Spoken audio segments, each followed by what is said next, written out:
이 엄중한 시간에 또 우리 선배 목사님이시고 또 제가 평상시에 존경하는 우리 목사님 교회에 또 와가지고 말씀을 증거할 수 있게 되어서 한편으로는 영광이고 또 한편으로는 또 설레기도 하고 그렇습니다. 근데 시간이 너무나도 엄중한 시간이기 때문에 여러분 코로나19로 정말 많이들 힘드시죠?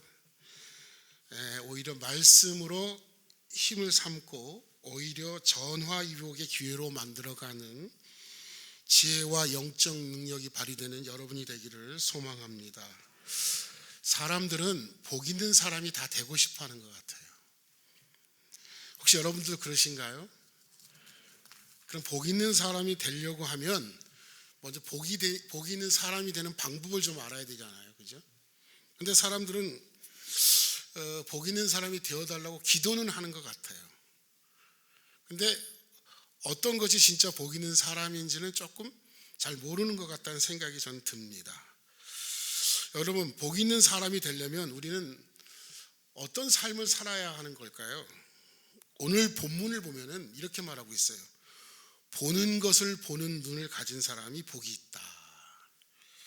누가 복이 있다고요? 보는 것을 보는 눈을 가진 사람이 복이 있다. 그러면 여러분들하고 나가 생각에 이제 그 하나님의 말씀하고 괴리가 좀 생기는 게 뭐냐면, 우리들은 어떤 사람이 복이 있다고 생각하느냐면, 어떤 사람이 복이 있다고 생각합니까, 여러분들은? 뭐 좀 집이 좀 괜찮고 또 자식들이 잘 되어가고 그리고 내가 계획하던 일들이 다 풀려가고 그래야 복이 있다고 생각하지 않습니까?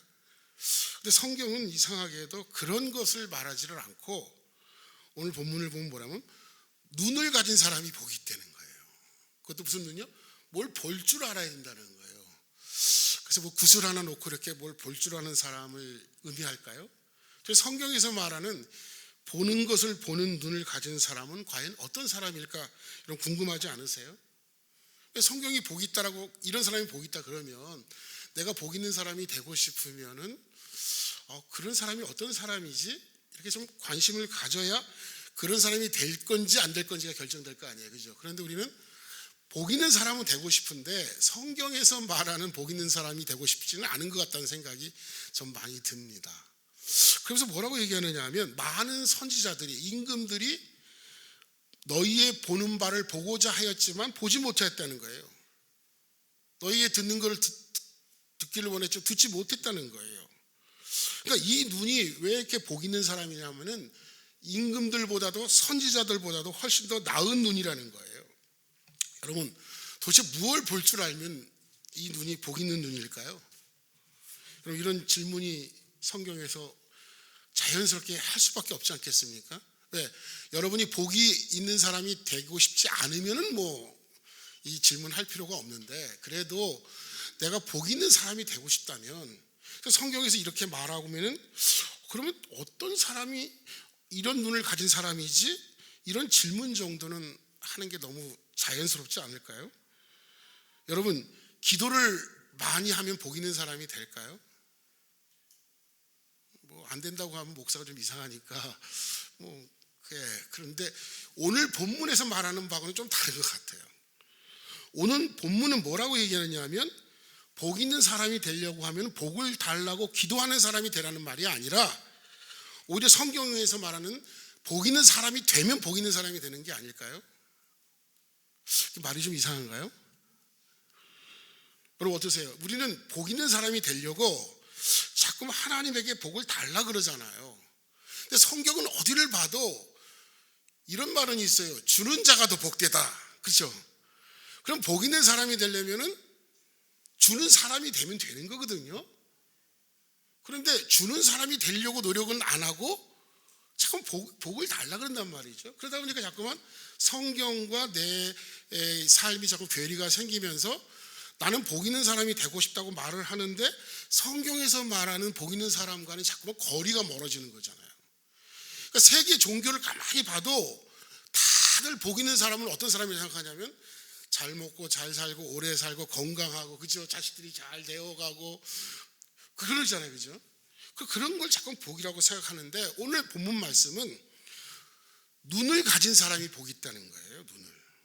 비싼 집을 살 수 있는 사람이 복이 있는 사람이 아니라, 좋은 차를 타고 다니고 좋은 음식을 먹는 사람이 복이 있는 게 아니라, 큰 집에 살고 자식들이 정말 축축축축 막 성장하고 잘 되고 막 이런 사람이 복이 있다라고 말하지 않는다는 거예요. 여러분, 그건 간단하게 증명할 수 있습니다. 여러분이 원하는 바가 다 잘 이루어지는데 여러분의 속을 썩이는 한 사람이 있으면 어떻게 돼요? 바로 지옥이 되어버리지 않습니까? 그렇다는 건 뭘 얘기할까요? 그런 것들이 진짜 복하고는 관련이 없는 거죠. 그래서 증명이 되었으면 그거를 그렇게 안 살려고 하는 게 지혜 있는 겁니다, 사실은. 그런데 우리는 그럼에도 불구하고 복 있는 사람이 어떤 사람인지 잘 몰라가지고 사람들이 다 동의하는 더 큰 집을 살려고, 요즘 말하면 뭐 영끌이라는 게 있다 그래요. 저는 영끌이를 한번 해봤으면 좋겠어요. 나는 그래서 영끌이라도 해봤으면 좋겠어요. 근데 영끌해서 그렇게 집 하나 사면 그게 복일까요? 그러니까 자꾸만 우리가 괴리가 생긴다는 거죠. 그래서 저는 성경에서 말하는 이 볼 것을 보는 눈을 가진 이 사람은 과연 어떤 사람일까? 이거를 이제 질문을 한번 본문에게 던져보게 되는 거죠. 그러면 본문이 답을 할까요? 아니면 우리가 막 상상의 나래를 펼치면서 그 답을 찾을까요? 여러분, 성경에서 혹시 읽으면서 질문이 생길 때가 있으신가요? 여러분, 질문을 해야 답이 나옵니다. 질문을 한다는 것은, 제가 어렸을 적에 신앙생활 할 때는 질문을 하면 저희 전도사님이 저한테 그랬어요. 의심마귀가 걸린 것 같아요. 혹시 여러분도 그런 적 있으신가요? 저는 의심마귀가 들려서 살았던 사람이에요. 근데 제가 계속해서 해오면서 느끼는 건 뭐냐면, 질문을 하지 않는 한 답은 없습니다. 그러니까 질문을 한다는 것은 뭐냐면 관심이 생긴다는 거예요. 내가 미용에 대해서 관심이 있으면요, 미용에 대한 질문이 막 생기기 시작합니다. 그러니까 여러분이 성경에 대해서 관심이 생기면요, 잠깐만 뭐가 생길까요? 질문이 생겨요. 돈에도 관심이 있는 사람은 어떻게 하면 돈을 벌까, 어떻게 하면 돈이 되지, 돈 되는 것만 보이는 거예요. 근데 성경이 관심이 가지면 성경이 자꾸 궁금해지게 되는 거거든요. 그래서 성경에다 질문을 하게 되면, 여러분, 성경이 답변을 할까요? 답변을 안 해줄까요? 성경이 답변을 합니다. 근데 그걸 찾으셔야 되는데, 답을 질문하고 바로 나올 거라고 생각하는 거예요. 너무 쉽게. 여러분, 그렇게 쉽게 나온 거를 진리라고 그러진 않습니다. 진리는 항상 시간이 좀 걸려요. 제가 이제 성경을 이제 계속해서 보면서 느낀 건 뭐냐면, 어떤 질문은 20년, 30년 걸리는 답이 오는 것도 있어요. 그렇지만 질문이 생긴 한 그것을 계속 가지고 있어요. 성경을 또 볼 때마다, 아니면 또 어떤 일을 할 때마다. 그래서 오늘 본문을 가지고 도대체 어떤 사람이 볼 걸 보는 눈을 가진 사람이고, 이런 사람이 되려면 어떻게 해야 될까 하고 성경 본문에다 질문을 해보니까, 여러분, 성경 오늘 본문 앞을 보면요, 바로 앞에 어떤 얘기가 나오느냐 하면, 그 10장 20절을 한번 보시죠. 그 10장 20절에 보면은 어떤 얘기가 나오냐면, 쭉 넘어가서 뭐라고 그러죠? 귀신들이 너희에게 항복하는 것을 기뻐하지 말고 뭐라 그래요? 너희의 이름이 하늘에 기록된 것을 기뻐하라는 말이 나오죠. 여러분, 귀신을 쫓아내는 능력을 가지고 싶으세요? 내 이름이 하늘에 기록되는 사람이 되고 싶으세요? 하면 우리 당연히 하늘에 이름이 기록된 게 기쁘잖아요. 좋은 거고. 그런데 교회 다니는 사람들은 별로 그걸 원하지 않아요. 제가 왜 그런가? 교회 다니는 사람은 다 자기들은 이미 하늘에 이름이 기록되었대요. 그냥 거기서 끝이에요.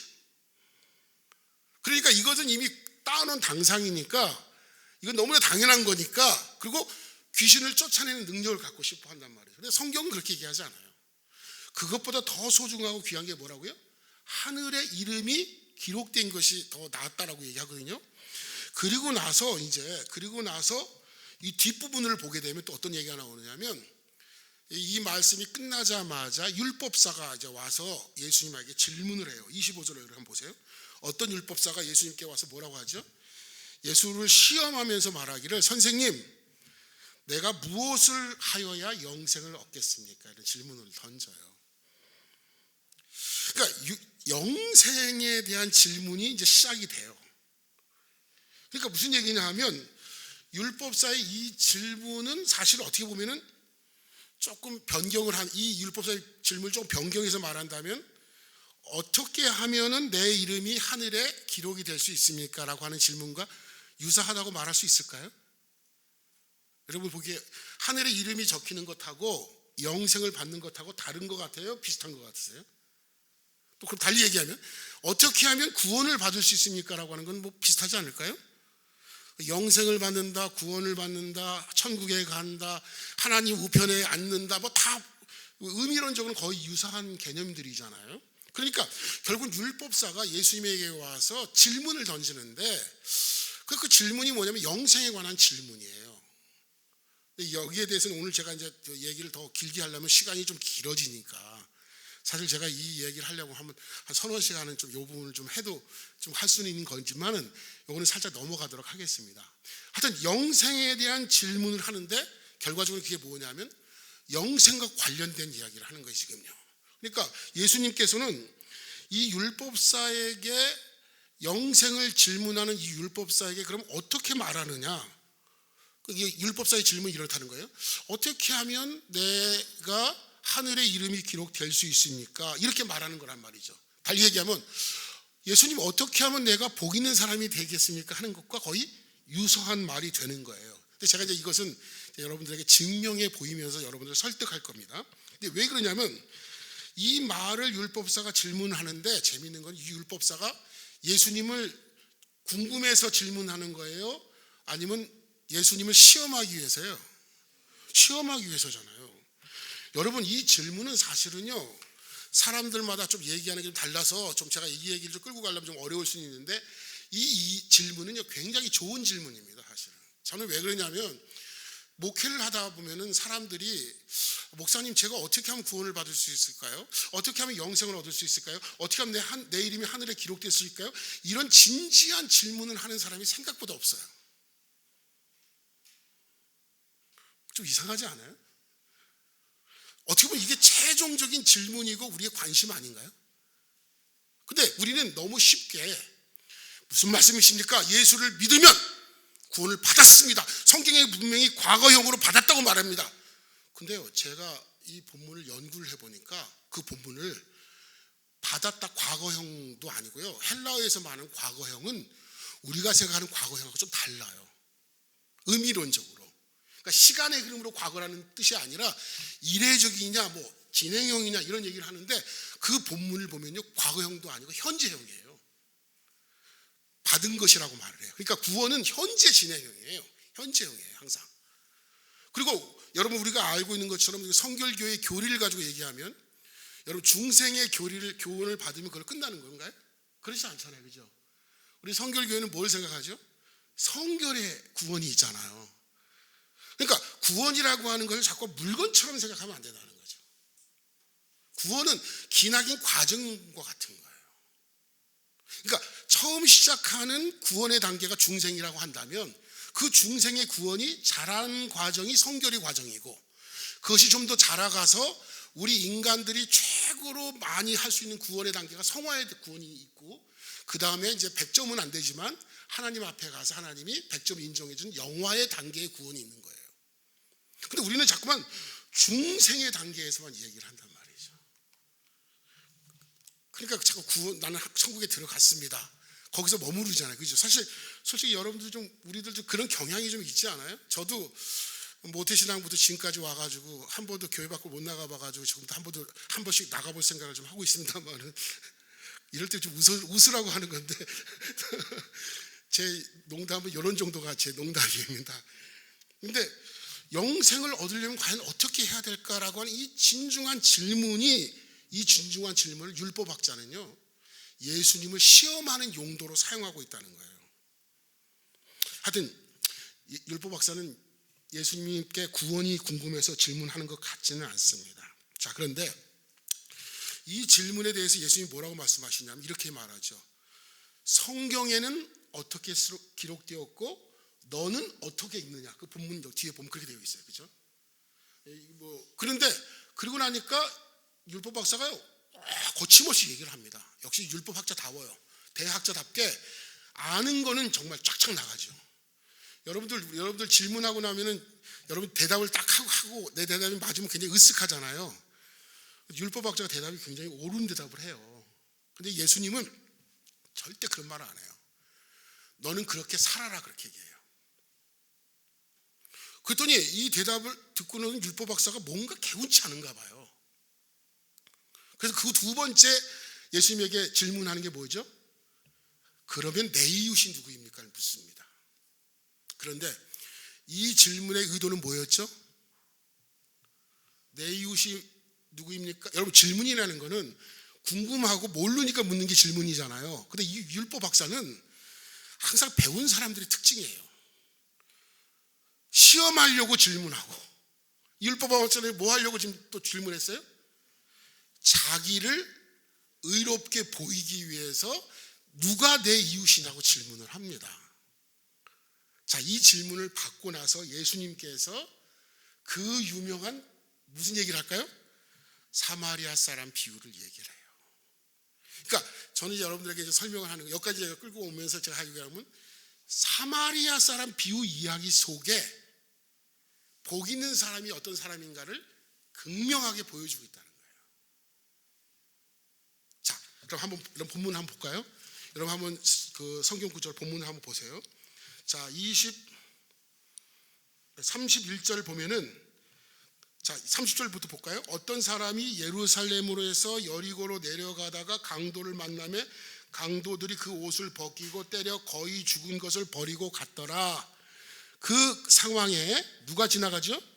제사장이 그 길로 내려가다가 그 다음 어떻게 해요? 그를 보고, 여기다 밑줄 하나 쳐놓으세요. 그를 보고. 그 다음에 등장인물이 누구죠? 레위인이죠. 레위인이 어떻게 돼요? 그곳에 이르러 그를 보고. 그 다음에 33절에 보세요. 어떤 사마리아 사람은 여행하는 중에 이르러 어떻게 해요?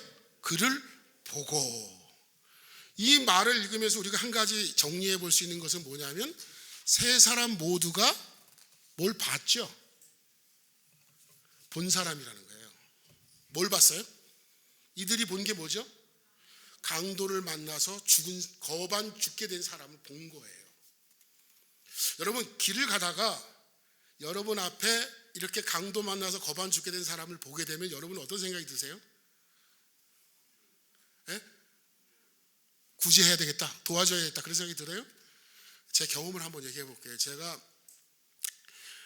89년도인가 88년도였던 걸 기억하는데, 인천에서 제가 살고 있을 때예요. 교회를 갔다가 이제 점심을 먹으러 이제 집으로 돌아가는 길에 저희 수봉공원 올라가는 그 길목에 술 먹고 어떤 사람이 쓰러져 있더라고요.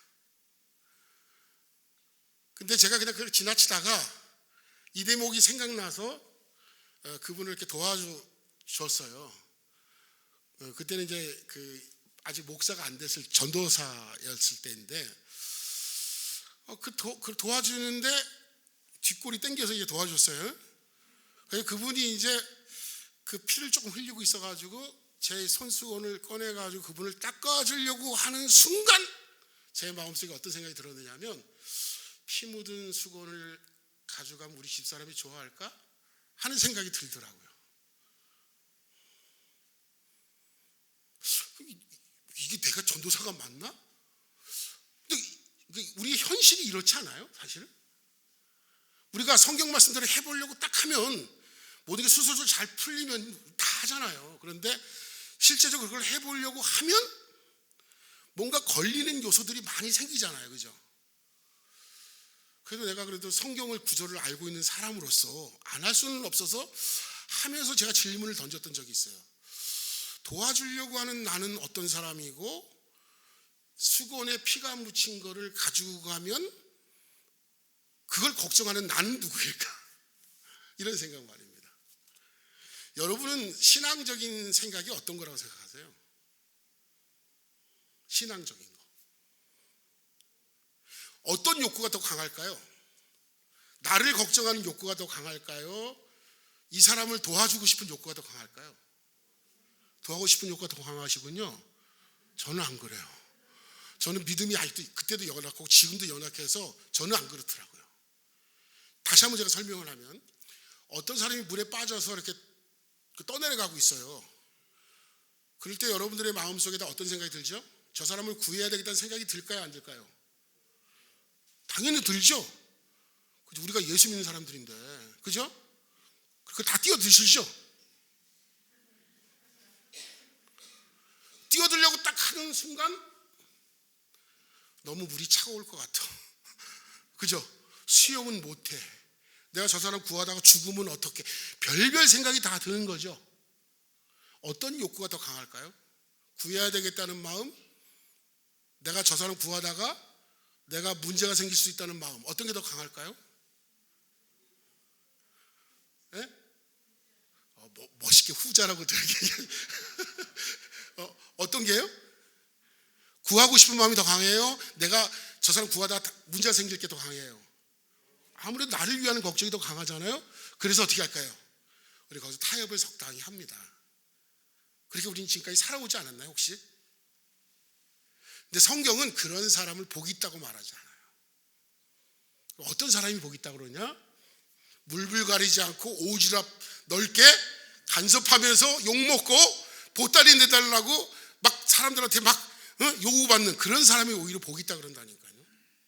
여기 사마리아 사람 비유가 바로 그걸 말하는 거예요. 제사장도 강도 만나 거반 죽게 된 사람을 보았어요. 그죠? 제 말 아니죠. 성경에 써 있죠. 레위인도 강도 만나 거반 죽게 된 사람을 봤어요. 사마리아 사람도 봤어요. 근데 재밌는 건 그 이후의 행동이 어떤가 한번 보세요. 제사장은 어떻게 하죠? 예? 피하여 지나가. 그죠? 피하여. 이 피하여 갔다라고 하는 말이 재밌어요. 원어로 보면 안티파레센이라는 말을 써요. 여러분 혹시 안티라는 말이 뭔지 아시죠? 반대하다. 그러니까 안티파레센이라는 게, 파레센이라는 게 뭐냐면 가다예요. 안티, 반대편으로 갔다는 거예요. 어떤 반대편으로 갔어요? 강도 만나 거반 죽게 된 사람 반대편으로 갔다는 얘기예요. 레위인은 어떻게 했어요? 역시 똑같이 그렇게 했죠. 그러니까 제사장이나 레위인은 그를 보고 안티파레센을 했어요. 그의 반대편 쪽으로 갔어요. 그런데 사마리아 사람은 어떻게 했는지 보세요. 그를 보고 어떻게 해요? 그에게 다가가서라고 번역되어 있나요? 예? 몇 절이죠? 불빛이 여기 강해가지고 잘 안 보여요. 뭐라고 되어 있습니까? 가까이 가서. 이 가까이 가서라는 말을 원어로 보면은 프로스 파레센이에요. 그러니까 헬라어에서 프로스라는 게 무슨 얘기냐면 향하여 가다는 거예요. 향하여. 그러니까 무슨 얘기냐면 제사장과 레위인들은 강도 만나 거반 죽게 된 사람 안티 반대편으로 갔는데 이 사마리아 사람은 그를 향하여 가서, 그걸 이제 우리말로서는 가까이 가서라고 번역한 거예요. 이 사람의 행동 거지가 어떻게 여러분 느껴지십니까? 가까이 가서 그 다음에 어떻게 하죠? 가까이 가서 어떻게 해요? 그의 상처를 돌봐주고, 그죠? 그리고 심지어 어떻게 해요? 여관으로 데리고 가고 주막 주인에게 돈을 주고 또 더 비용이 들면 내가 돌아올 때 또 갚겠다. 이렇게 하고 가요. 이 안에 복 있는 사람이 어떤 사람이니까 들어가 있다니까요. 여러분 어떤 사람이 복 있는 사람 같아요? 사마리아 사람 같다고 생각되십니까? 사마리아 사람 같다는 생각으로만 하시면은 이게 잘 정리가 안 될 거예요. 어떤 사마리아 사람 같으냐면 강도 만나 거반 죽게 된 사람을 피하지 아니하고 불쌍히 여기는 사람. 이 불쌍히 여기라는 이 단어가요, 제가 신약 성경에서 제일 좋아하는 단어예요. 이게 뭐냐면 스프랑크니 조마이의 마음이에요. 원문으로 그렇게 돼 있어요. 스프랑크니 조마이.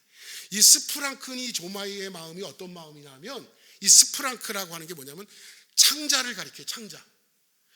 우리나라 말로 하면 그게 있어요. 왜? 한산섬 달 밝은 밤에 뭐 애가 끌라니 있죠. 애가 뭐예요? 여러분 우리 그 애 탄다는 말 있잖아요. 애 탄다는 말. 그 애가 뭐예요? 창자애잖아요. 창자애.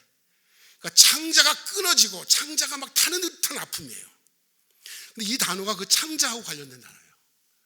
그러니까 무슨 얘기냐면 여러분 이런 마음이 스프랑크지 조마이의 마음이에요. 불쌍히 여기는 마음이 동정심이 아닙니다.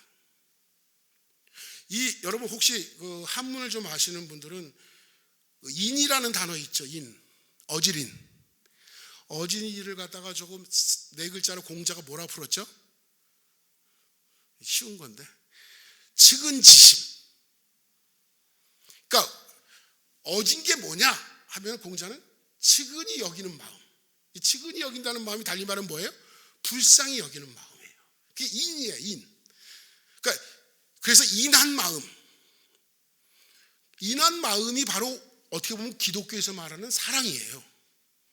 틀리지가 않아요.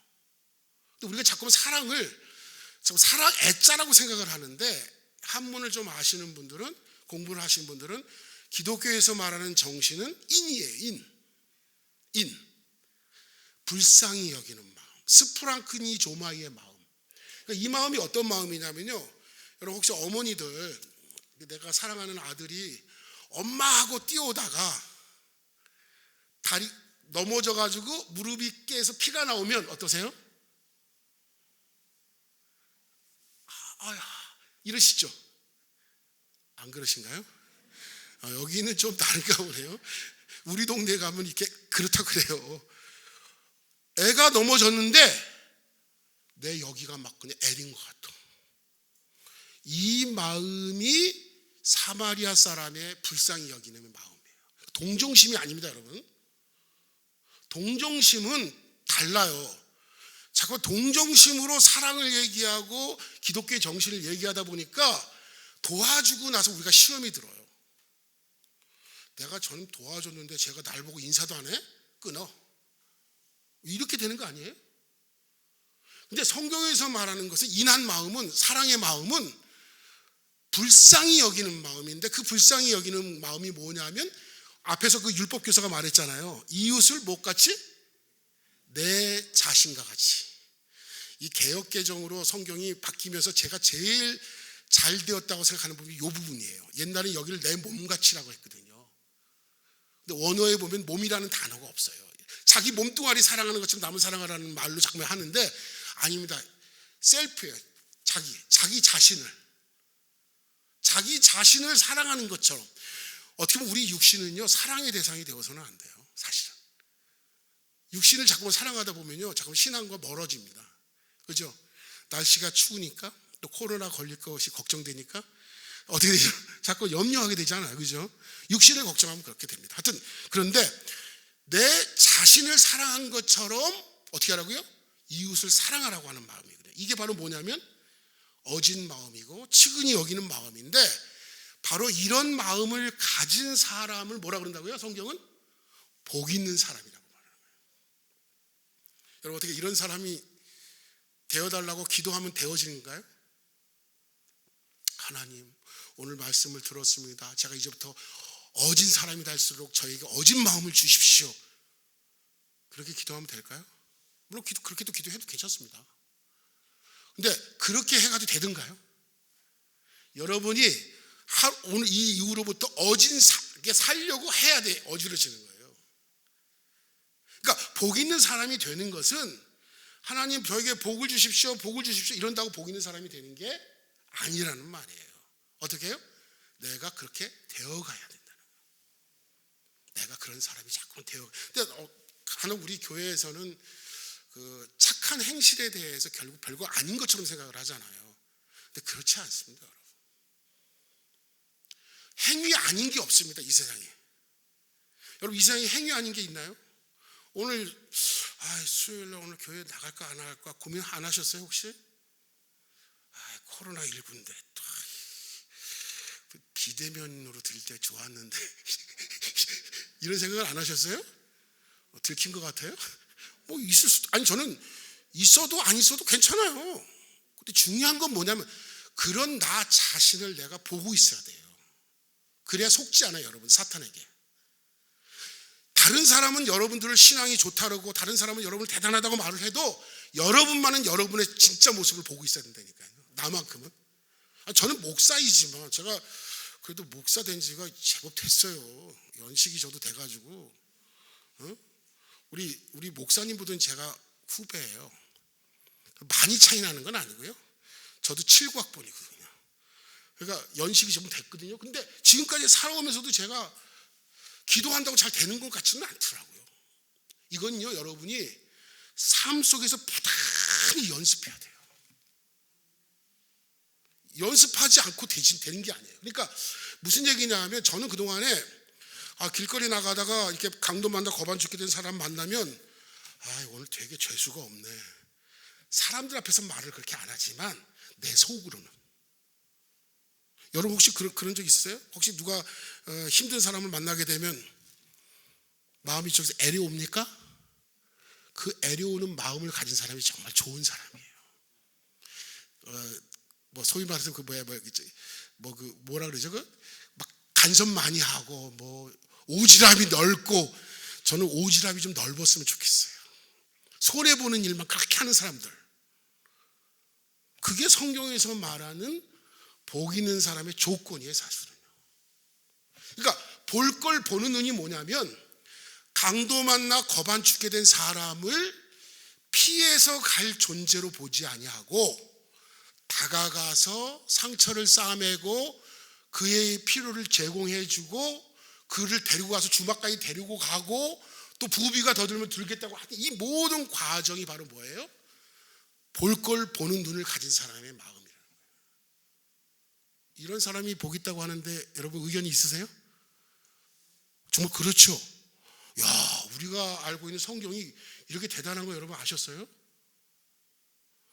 그러니까 오지랖이 넓은 게 복 없는 사람의 모습이고 주책바가지가 아니라, 그런 사람이 진짜 복 있는 사람인데, 어느 정도로 복 있냐면 예언자도 임금보다도 더 나은 사람이라는 거예요. 바로 그런 사람이 바로 뭐예요? 하늘에 이름이 기록되는 사람이고, 바로 그런 사람이 영생을 가진 사람이 되는 것이고, 그런 사람이 진짜 복 있는 사람 아니겠어요, 여러분?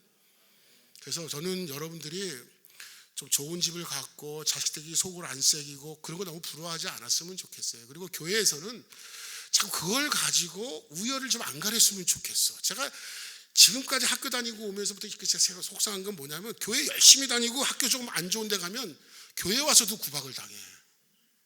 그래서 교회에서는 얘네들이 인정을 받아야 되지 않겠어요? 안 그런가요? 안 그래요? 네? 그죠? 공사하고 헌신하고 그러면 그 사람들이 교회에서는 그래도 힘을 좀 써야 되는 거 아닐까요? 그래서 그 분위기가 좀 그랬으면 좋겠고요. 그래서 아무쪼록 여러분이나 제가 이게 죽는 날까지 살아가면서 집을 사게 해주십시오, 그런 기도해도 괜찮습니다. 그런데 하나님이 그걸 그렇게 썩 좋아하는 기도는 아니에요. 하나님 성경을 보면 그런 거 했다고 해서 잘했다고 하지는 않아요.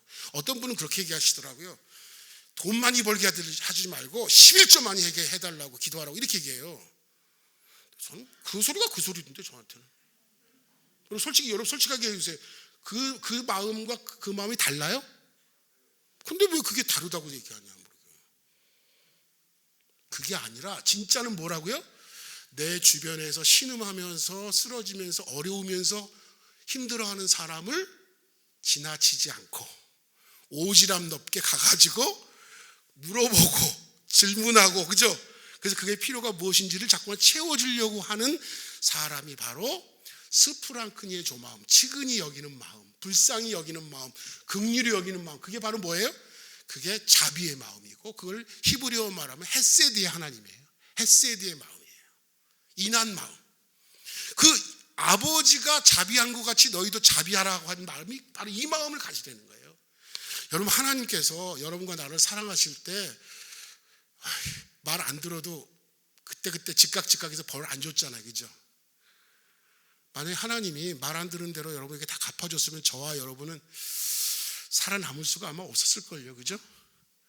그런 것처럼 우리들도 우리 주변을 좀 그렇게 좀 봤으면 좋겠어요. 그래서 나보다 못한 사람들이 있을 때 그걸 자꾸만 높은 사람 위치에서 더 나은 사람 입장에서 도와주려고 불쌍히 여기지 마시고, 사도 바울은 그걸 뭐라고 하냐면 빚 갚는 심정으로 논아주는 거예요. 빚을 갚는 심정으로. 빚을 갚는 사람들은 빚을 갚는 게 잘한 거예요, 못한 거예요? 다 당연한 거죠. 잘했다 못했다가 아니에요. 당연한 거잖아요.